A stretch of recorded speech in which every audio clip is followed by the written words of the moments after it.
Hola, ¿qué tal? Qué bueno volverle a saludar Cuadrando la Caja, una propuesta televisiva para debatir, cuestionar y llegar a consensos desde el socialismo cubano.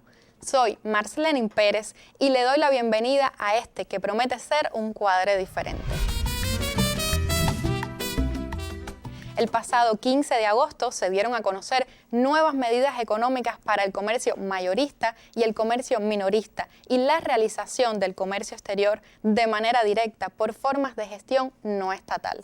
Por ser un tema polémico, actual y que ha despertado expectativas, interrogantes y muchos comentarios en una parte de nuestro pueblo, lo traemos hoy a nuestro programa. Si a usted le cuadra el tema, acompáñenos.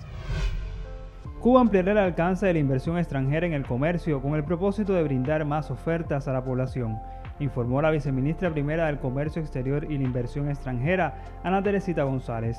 Señaló que una de las disposiciones es promover el desarrollo de negocios en todo el país para impulsar el comercio mayorista.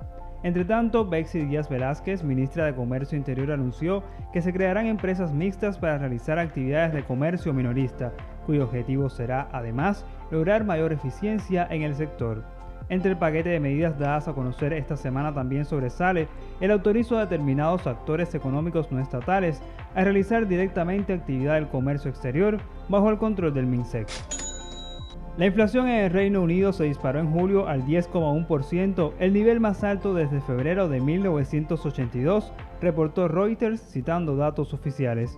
Según el medio, los precios subieron un 0,6% en julio con respecto al mes previo, sin tener en cuenta los ajustes estacionales. En medio de la crisis energética que asola Europa, Berlín podría posponer los cierres planeados desde hace mucho tiempo de sus 3 centrales nucleares, informó The Wall Street Journal citando funcionarios del gobierno alemán. A la vez, la empresa rusa Gazprom informó que en este invierno los precios del gas en el continente europeo podrían ascender a $4.000 por 1.000 metros cúbicos. En una entrevista al diario Granma, la ministra de Comunicaciones de Cuba adelantó que pronto se habilitará el servicio de monedero virtual, otorgando facilidades a quienes aún no poseen tarjetas bancarias para realizar operaciones en línea, lo cual también aportará al uso y despliegue del comercio electrónico en Cuba. Y estas fueron algunas de las noticias más destacadas de la última semana, que siempre nos gusta empezar con ellas para poder situar en contexto el tema que traemos a discusión. Y para hoy estoy acompañada por 3 nuevos integrantes del equipo Cuadrando la Caja. Me refiero al ingeniero y director técnico del OSDE Grupo Industrial, Raúl Delgado. Gracias. También se encuentra con nosotros el doctor en ciencias, profesor e investigador del Centro de Investigaciones Económicas Internacionales de la Universidad de La Habana, el profe Lázaro Peña. Muchas gracias por la invitación. Y junto a nosotros también por primera vez está el máster en ciencias Javier Arza, quien es el director de operaciones de la MIPYME Dovlieni. Bienvenido. Gracias. A los 3, gracias por aceptar la invitación. ¿Están listos para el debate? Sí.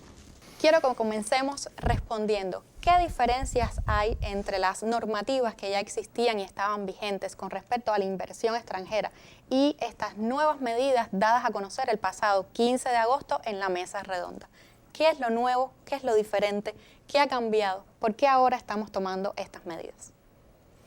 Bueno, May, mira, con relación a qué es lo novedoso en el tema de inversión extranjera, sobre todo en el comercio interior, te puedo decir que en primer lugar, en el comercio mayorista aparece una modalidad a tenerse en cuenta de inversión extranjera, que son las empresas con capital 100% extranjero. Esta era una figura que en la política que tenía definida el Ministerio de Comercio Interior no estaba contemplado para el caso del comercio mayorista.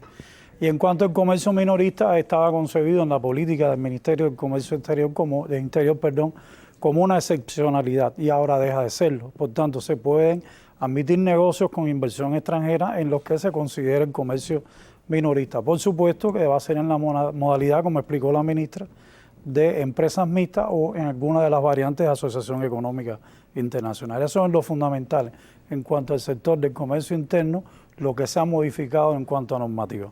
Profe, ¿por qué tomar estas decisiones ahora? ¿Qué buscamos resolver con estas nuevas medidas? Bueno, yo creo que asumir estas decisiones ahora es sabio. en la medida que los problemas se van decantando o se van haciendo evidentes, es necesario avanzar en este conjunto de medidas. Y es algo, creo yo, que es muy evidente que los mercados, tanto minoristas como mayoristas, no están totalmente abastecidos. Y por tanto se necesita utilizar otras vías. Y una vía muy importante puede ser la utilización de la inversión extranjera directa. Es una medida oportuna, responde al avance de la economía, a los obstáculos que se han dado en este desarrollo de la economía y que, bueno, hay que buscar, indagar sobre nuevas vías para lograr solucionar problemas de logística y problemas de abastecimiento que son muy importantes. Y además, abastecimientos y logísticas en el momento, porque muchas veces difiere mucho y hay mucho tiempo entre lo que se necesita en un momento dado y cuando arriban los distintos productos o los distintos insumos. ¿A quiénes creen ustedes que van a impactar en el mediano y corto plazo estas medidas? ¿A quiénes buscan beneficiar estas nuevas decisiones para el comercio mayorista, el comercio minorista y la inversión extranjera en este sentido? Bueno, mira, sin duda esta medida, que no es una medida aislada, es parte de un grupo de medidas más que se vienen tomando y otras que se tomarán.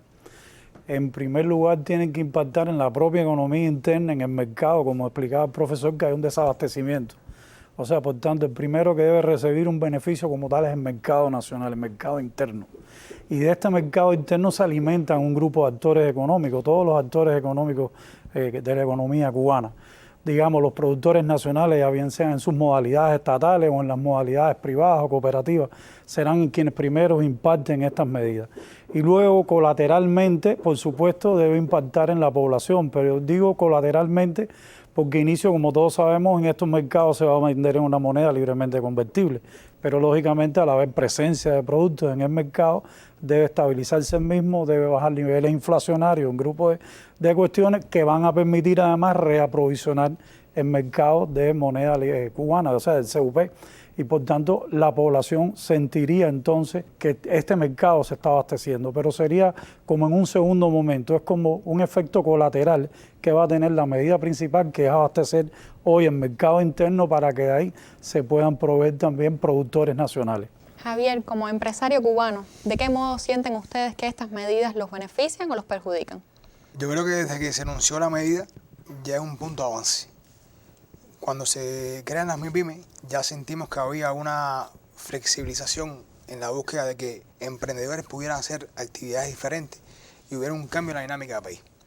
Con estos pasos ahora, sin duda, se dinamiza la exportación para formas de gestión no estatal y entonces vamos buscando, sin que salga el control del Estado o el control estatal, vamos buscando cómo se moderniza la exportación, cómo lo flexibilizamos, cómo podemos, por ejemplo, hacerlo de forma online, contratación online, comercio electrónico, sin mecanismos hoy que lamentablemente no están y que atrasan mucho estos procesos. Entonces ese beneficio sentimos que va a llegar, No tenemos todos los detalles todavía, ha sido una medida recientemente anunciada, pero pensamos que con esta exportación directa sin duda vamos a poder dar un salto cualitativo y además en cuanto a la agilidad con que hacemos este proceso.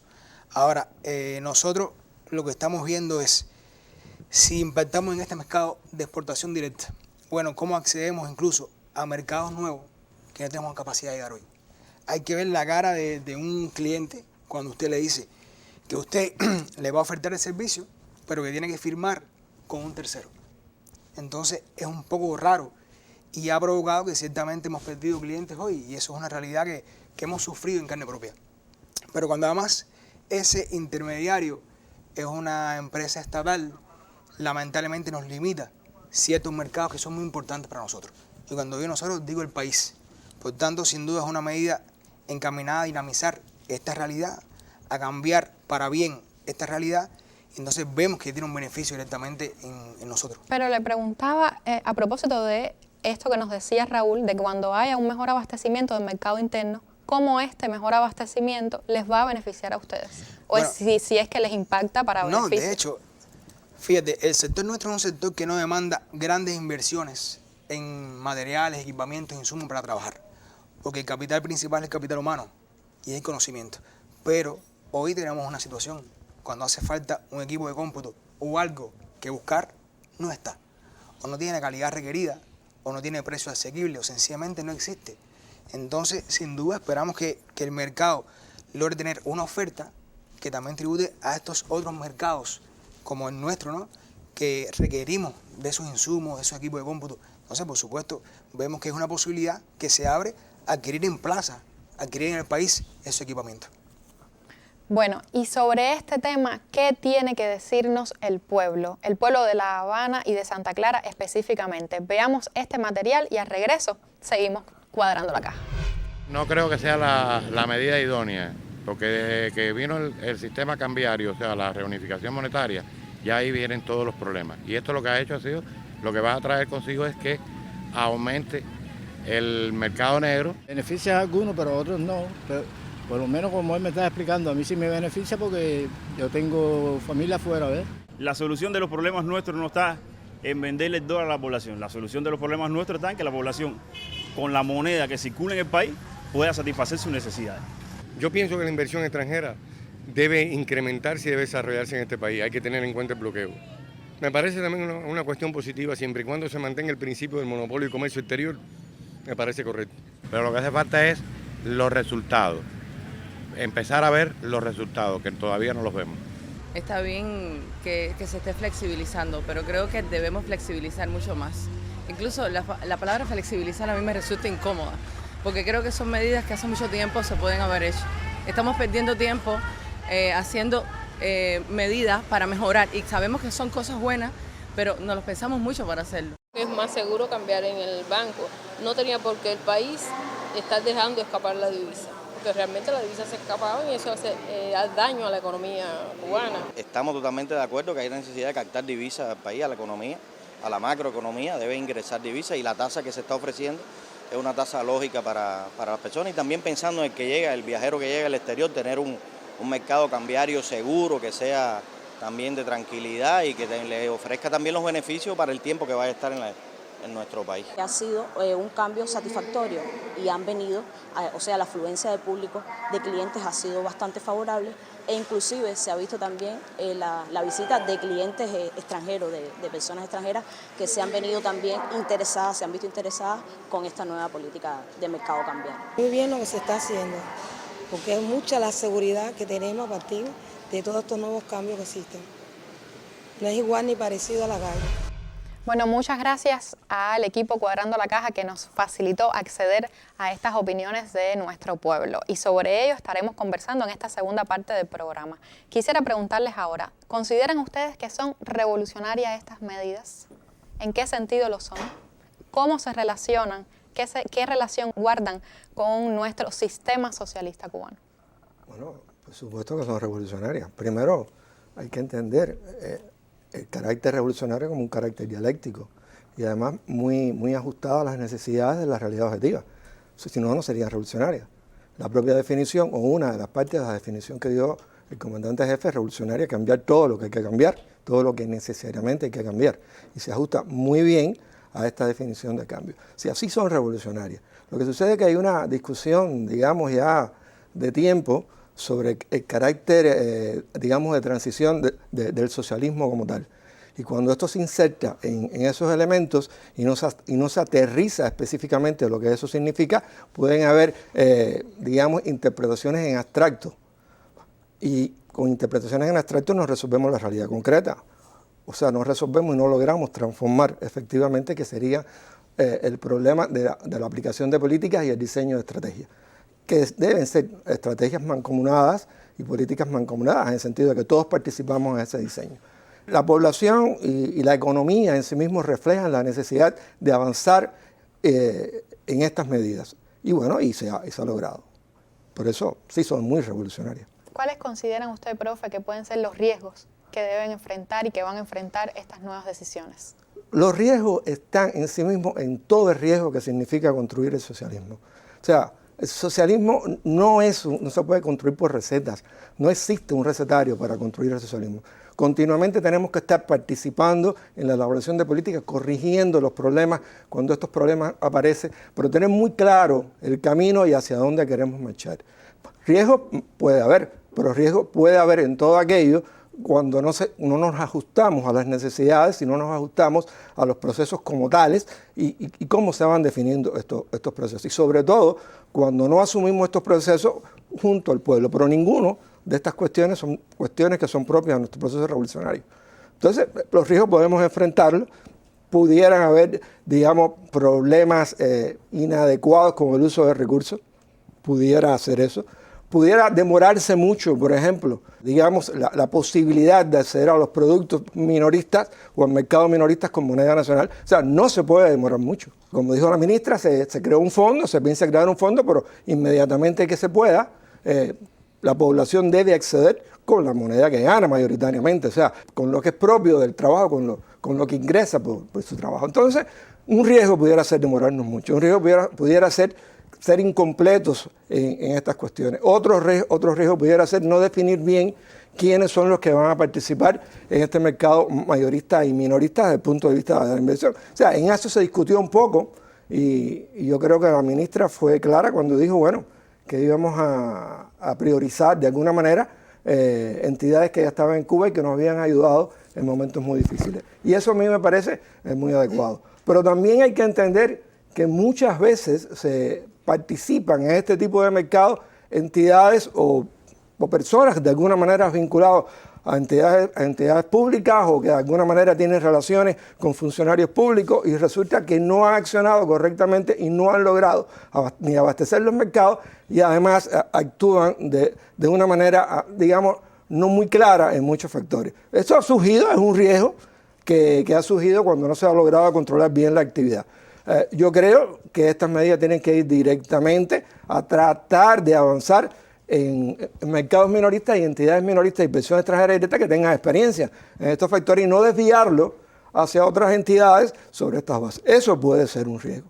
Es que eso, en mi opinión, hay que trabajar muy fuerte, con mucha claridad y con mucha consideración de la realidad tal cual es. Y no muchas veces pensar que intermediarios que ya tienen alguna participación son la solución al problema. En mi opinión, esa no es la solución. La solución es efectivamente avanzar hacia la inversión extranjera directa que participe en estas actividades. El factor tiempo, como siempre, está todo el tiempo a propósito de estas nuevas decisiones y nuevas políticas dadas para avanzar e impulsar nuestra economía. ¿Qué piensan ustedes sobre lo que nos ha expuesto el profe? Estoy totalmente de acuerdo con lo que dice el profesor Lázaro. Yo creo que el mayor riesgo que tiene este proceso es el riesgo de no hacer nada.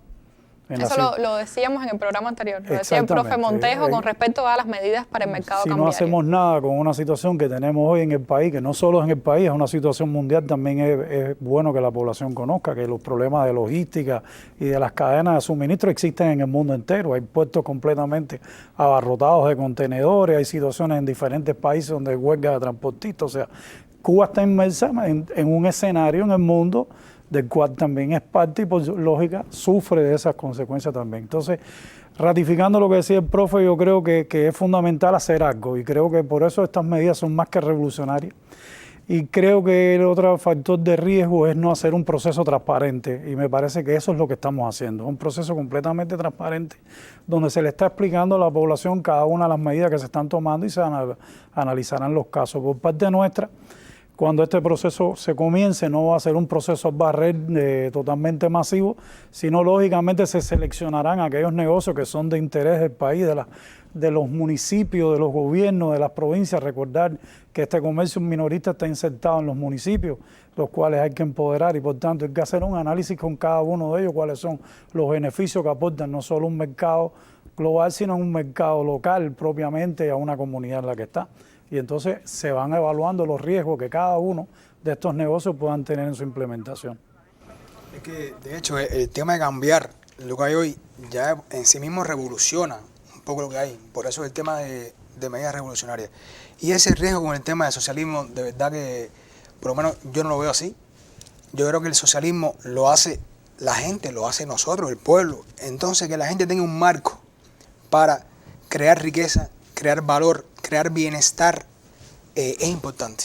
¿Dónde está la parte que hemos discutido muchas veces de que los jóvenes y no tan jóvenes tengan la posibilidad de hacer un proyecto de vida profesional, personal, económico, cumplir metas, sueños en un sistema socialista? Bueno, hay que pasar por estas cosas, hay que hacerlo sin miedo. Y lo decía Raúl, para mí el riesgo mayor es la inercia, eso de no hacer nada, de tenerle miedo a algo. Entonces es un buen camino arrancar yo sigo pensando, en mi criterio muy personal, que el tiempo en Cuba no se maneja bien. Creo que no es un tiempo que se ajusta a las demandas del momento.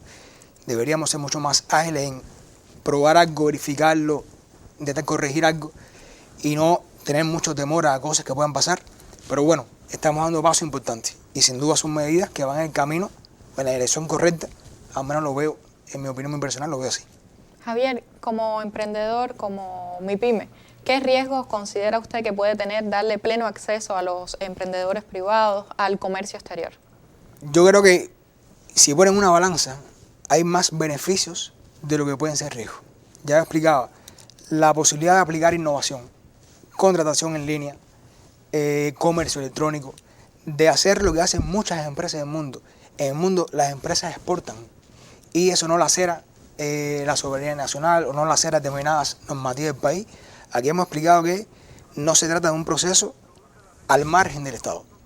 Hay normativas, hay transparencia, hay regulaciones que cumplir y que tenemos que cumplir, lo que sin duda le brinda una agilidad al proceso. Entonces vamos a acceder a esos mercados que hoy están vedados y riesgo yo creo que puede estar en que falten elementos motivadores. Yo diría que es una medida muy importante esta. Yo creo que hay otras cosas que tienen que estudiarse en el ámbito de cómo yo motivo e incentivo que más personas, sin más MIPYME, puedan exportar. Hablo incluso desde las normativas vigentes hoy para determinados beneficios tributarios. ¿Qué pasa cuando yo sí tengo un incremento año tras año en mis exportaciones, pero cuando llega un momento de meseta, ¿verdad? Llego a un nivel de estabilidad en las exportaciones, en el número, eso no queda claro en las normas vigentes hoy.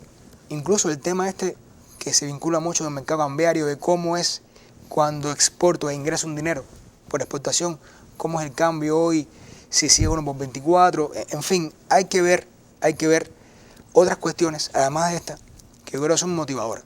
Se trata, me parece, de que más MIPYMES, más, vamos a decir, empresas de sectores determinados puedan entrar al camino de la exportación. El país le hace falta. Es una necesidad inminente, urgente, aportar divisas al país. Entonces, yo lo que diría es, sí, es una medida vital, muy importante, pero creo que hay otras cosas que estudiar que van a ser incluso igual motivadoras, incentivadoras de la actividad de exportación. Raúl, usted cuando hablábamos para la preparación del programa, usted me comentaba algo sobre la complejidad de esta labor y de la necesidad de una correcta o completa formación en este sentido. ¿Qué nos puede brevemente aportar a propósito de lo que decía Javier en este sentido? Es un criterio que usted se tropieza en la calle, sobre todo con aquellas personas que han viajado a algunos países del área central, como Panamá y tal, a comprar. Tienen el criterio de por haber hecho esas operaciones ya saben hacer una operación de importación o de exportación, y eso es lo más errado del mundo. Porque eso usted lo hace a título personal, se monta en un avión, paga un pasaje, va, adquiere, lo pasan a la bodega en Panamá y tal, y después lo trae. Pero cuando usted está haciendo ya una operación de contenedores y tal, ya eso requiere de otros requisitos, requiere de una preparación, y sobre todo como en el caso de empresas como la de Javier, que van a exportar y usted va a penetrar un mercado externo, tiene que conocer en primera instancia las regulaciones del país, o sea, el mercado que usted va a penetrar, cuáles son. Si usted no conoce qué regula ese país para poder trabajar ahí, es muy difícil que pueda penetrar en ese mercado. Por tanto, tiene que tener un dominio sobre eso. Técnicas de mercadeo, de utilizar campañas promocionales, incluso hasta de presiones de precio, etcétera. O sea, todas esas técnicas que son habituales en marketing, pero que requieren una preparación. Y yo creo que no todas las entidades que están dentro de la economía cubana hoy puedan tener ese nivel de preparación. En esto yo creo que juega un factor fundamental también el Ministerio de Comercio Exterior, que tiene escuelas de capacitación y tal, que puede dar cursos, o sea, puede entrenar a personas para hacer este tipo de situaciones. Pero también creo que hay operaciones en algunos renglones que son bastante complejas como para que las realice una persona, que implican de cosas más delicadas. Por ejemplo, el tema de alimentos. El tema de alimentos en el mundo entero tiene regulaciones de sanidad.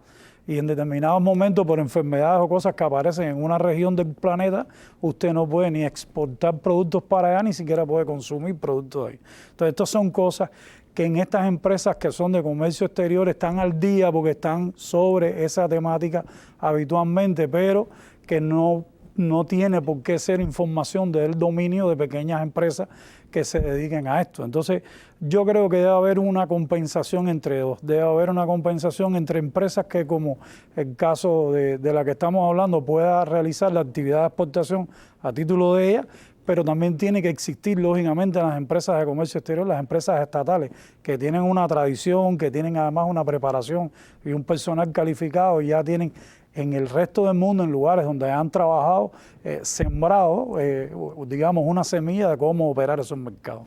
Habría que darse entonces una especie de articulación entre forma de gestión estatal y no estatal. Exacto. Para lograr haber un traspaso de experticia, de capacitación, de formación en esta labor entonces, ¿no? Yo creo eso.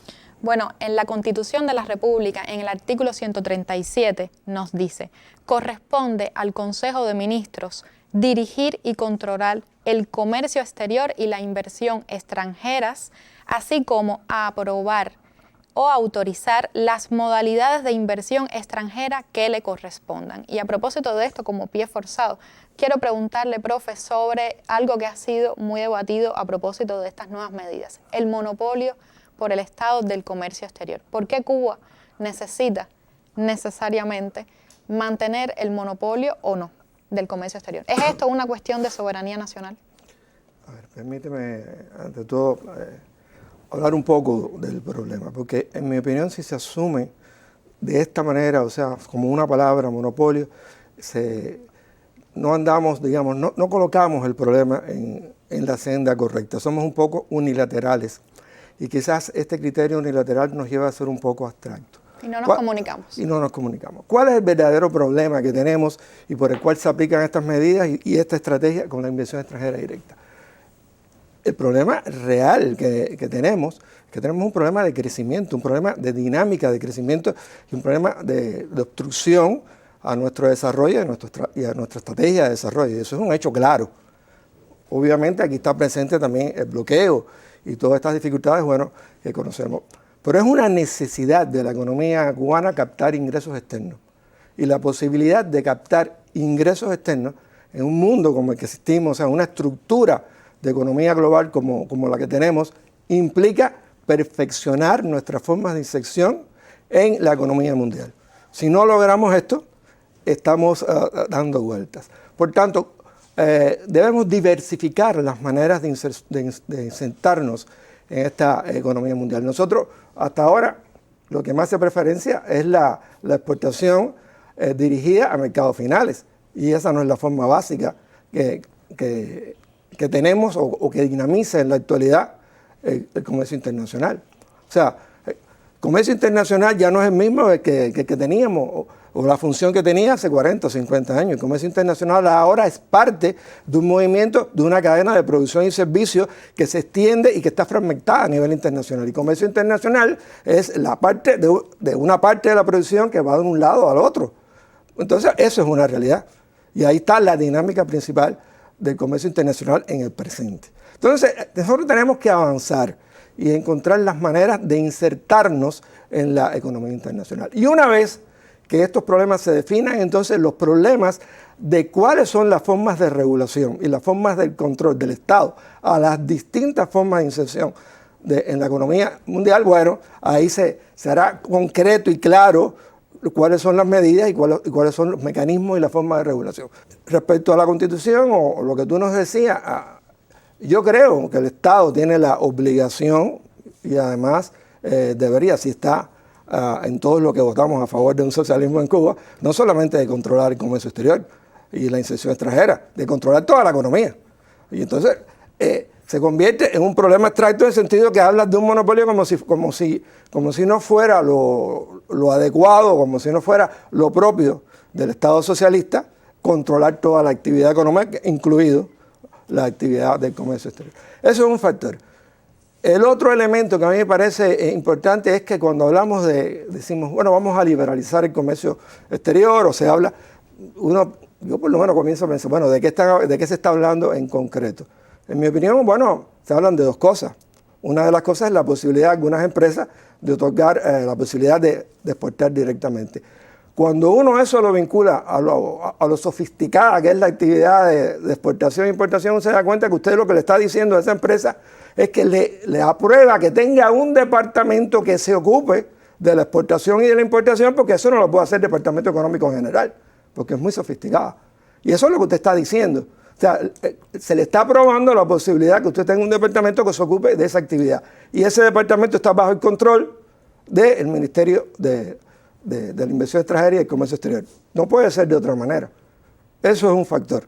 Por tanto, no es que pierda el control, sino que ajusta el control a una forma específica de inserción de una empresa en la economía internacional, que era lo que de alguna manera quería señalar en el primer punto. Lo otro que se discute es, bueno, si es posible o no es posible crear entidades no estatales para el manejo del comercio exterior. Uno mira esto y, en mi opinión, a mí en lo particular no me parece adecuado, pero en el supuesto caso de que esta forma de inserción de alguna manera pudiera promover esto, la pregunta sería, bueno, sería una entidad altamente controlada por el ministerio también. Y entonces estamos dando vuelta a una situación que se convierte, pienso yo, bastante abstracta. Ahora, ¿cuál es el otro asunto que en mi opinión debe, siempre que se trate este tema, analizar? ¿Por qué surge este problema? O sea, ¿por qué surge esta demanda de que haya una diversificación en esta actividad, de control de esta actividad? Y el problema es evidente. O sea, hay muchas cuestiones de la economía nacional que efectivamente no han logrado ser solucionadas a partir de la gestión de las entidades de comercio exterior. Eso no es solamente por ineficiencias, hay muchos factores que influyen aquí. Pero entonces, cuando se analiza este problema, en mi opinión hay que analizarlo integralmente. O sea, usted tiene una capacidad o ha logrado un desarrollo de estas entidades que aseguren resolver las problemáticas que exige la economía nacional, y no solamente la economía nacional, sino también el abastecimiento de los mercados minoristas. Se ha logrado este problema. Entonces, cuando uno ve todo este tipo de cosas, yo diría que lo que hay que hacer, en vez de meternos en una discusión abstracta respecto al monopolio, es analizarlo todo de conjunto y ver el perfeccionamiento posible, y sobre todo ver que los mecanismos de control que ejerza la entidad que tiene como misión este control tiene que estar adaptado a las formas diversas de inserción de la economía cubana en la economía internacional. Y ese es el punto, en mi opinión, que deberíamos discutir de manera integral y no aisladamente. Y sobre esto, ¿qué creen ustedes que tenga que decirnos hoy el gurú de Jatibonico? El comercio minorista ha estado minoritario y se hace necesario que luzca con mejor vista. Tendremos empresa mixta, una gestión más abierta, porque una cosa es muy cierta, son grandes los desafíos para no tener vacíos los estantes, que haya oferta.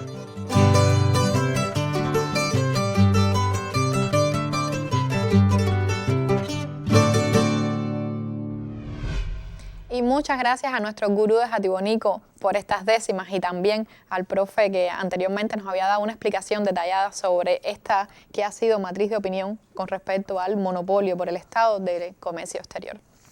Y ahora quisiera hacerles una pregunta sobre el bloqueo de Estados Unidos, que evidentemente siempre está presente a la hora de tomar una decisión. ¿En qué sentido ustedes creen que estas nuevas medidas, nuevas decisiones pueden ser un paso de avance, un paso de retroceso con respecto de cara a la guerra política y económica que nos hace Estados Unidos? Yo creo que son un paso de avance en realidad. A ver, una de las consecuencias más brutales que tenemos nosotros del bloqueo es precisamente esta que estamos combatiendo con las medidas, el desabastecimiento que tenemos en el mercado interno. Y entonces lo que estamos buscando con estas medidas es precisamente suplir ese desabastecimiento, que haya presencia de productos, de bienes y de servicios en ese mercado interno nuestro. Por tanto, creo que sí, que esto es una manera inteligente de luchar contra ese bloqueo y otras cuestiones más que afectan la economía interna del país. Te pudiera decir además que toda vez que un grupo de inversores o inversionistas se acerquen a la economía cubana y empiecen a participar de forma activa, también ejercen una presión sobre el propio gobierno de los Estados Unidos para la eliminación de esta cruel medida. O sea, que es real que esto que estamos haciendo tiene que favorecer de alguna manera el que cambie la situación con relación al tema del bloqueo. Es mi criterio. Javier, en alguno de nuestros programas conversamos sobre la evasión fiscal y ahí veíamos algunas de las consecuencias que tiene la ilegalidad. En este sentido, ustedes como emprendedores, como MIPYME, ¿por qué optan por lo legal? ¿Qué beneficios encuentran ustedes en este camino? El mercado informal o el sector informal tiene un conjunto de riesgos. Por ejemplo, fácilmente puedes perder un cliente o un proveedor y no pasa nada. Usted prácticamente no tiene un respaldo legal para hacer nada. Y también cada vez son más las empresas que se limitan a contratar a personas del sector informal, porque buscan una relación de más largo plazo, más sostenible, y eso se encuentra con una empresa que tiene determinado, vamos a decirle, argumento legal o basamento legal. Entonces, eso es un elemento muy importante. Primero, o segundo, cuando usted quiere hacer un proyecto de una empresa sostenible o un proyecto a largo plazo, no que sea una cosa de ganar dinero y ya, sin duda hay que buscar un mecanismo que todo lo que usted ejecuta como empresa y a lo que puede participar, los beneficios que tiene, te permitan precisamente tener una disponibilidad de tu empresa a largo plazo.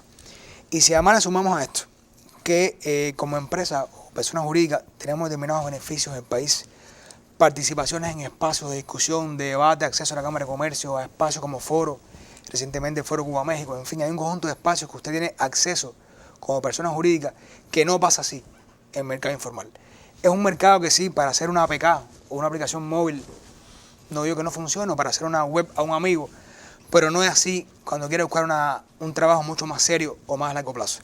Por eso optamos siempre de primer momento por la legalidad, y no nosotros, creo que gran número de empresas del país, un porcentaje muy elevado, ha optado por ese camino y cumpliendo las regulaciones que tiene el país. Así que nada, es lo que vemos nosotros, quitar o mitigar esos riesgos de estar en un mercado informal yendo por el camino de la legalidad. Profe, sobre esto, el tema de la legalidad que siempre es tan susceptible e importante, ¿cómo ve usted la importancia que tiene lo legal vinculado a esto de lo mayorista, lo minorista y la inversión extranjera? O sea, nosotros actuamos siempre y obviamente la legalidad nuestra admite todo este conjunto de factores. Además, nuestra legalidad ha demostrado que es muy dinámica. La cantidad de decretos que vamos haciendo constantemente y que se publican en la Gaceta Oficial demuestran dos cosas. Primero, que mantenemos los marcos legales. Por tanto, somos coherentes con una institucionalización en general. Eso primero. Y segundo, que somos muy flexibles, o que vamos siendo muy flexibles en estas cuestiones. O sea, yo creo que esta estrategia, ¿no?, que se viene haciendo de ubicarlo y ser coherente con una institucionalidad muy importante. En otros periodos se actuaba, digamos, muy continuamente y se variaban muchas cosas y luego venían contradicciones.